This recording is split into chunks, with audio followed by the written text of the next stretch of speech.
சக்தி குருவடி சரணம் திருவடி சரணம். ஆக்கமும் ஆன்மீகமும் ஓர் அற்புதமான தொழில் நேர்களே. குழந்தைகளுக்கு டெய்லி சாதம் டெய்லி கொடுத்ததே கொடுக்காம, இட்லி தோசைன்னு கொடுத்ததே கொடுக்காம, அந்த தோசையிலே டிஃப்ரெண்ட், ஒன்று முடக்கத்தான் தூதுவளை தோசை, அப்படி கீரை வகைகளில் சேர்த்து பழக்கம் பண்ணுங்கள். அதே போல் முருங்கைக்கீரை பூரி, பீட்ரூட் பூரி, அப்படி அது நல்லாயிருக்கும்.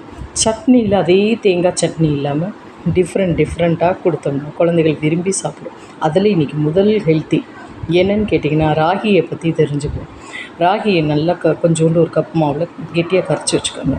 குட்டி குட்டி வாழையில் ரவுண்டாக வச்சுக்கோங்க.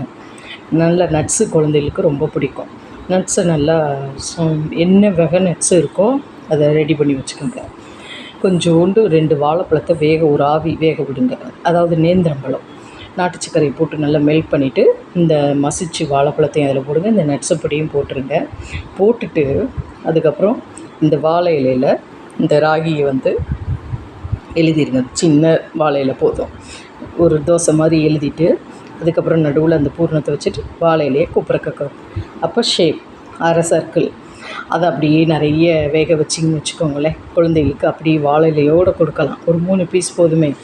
ஒரு 2வது 3வது படிக்கிற குழந்தைகளுக்கு விரும்பி சாப்பிடுங்க. அது ஸ்வீட்டு பிடிக்கலையா, அதுலேயே காரம் உங்களுக்கே தெரியும். வெங்காயம் தக்காளி வதக்கிக்கலாம், கேரட் போட்டுக்கலாம். அதை தவிர்த்து அதுலேயே உருளைக்கிழங்குலாம் பண்ணிக்கலாம். அதை மசிச்சிருங்க, பண்ணிக்கலாம். அதுகளுக்கு பிடிச்ச டேஸ்ட் இல்லை. ஆனால் இது ராகி, இந்த குதிரைவாலி, கம்பு, தெனை இதெல்லாம் பாரம்பரிய உணவு. கொடுத்து பாருங்கள் நேர்களே. நமஸ்காரம்.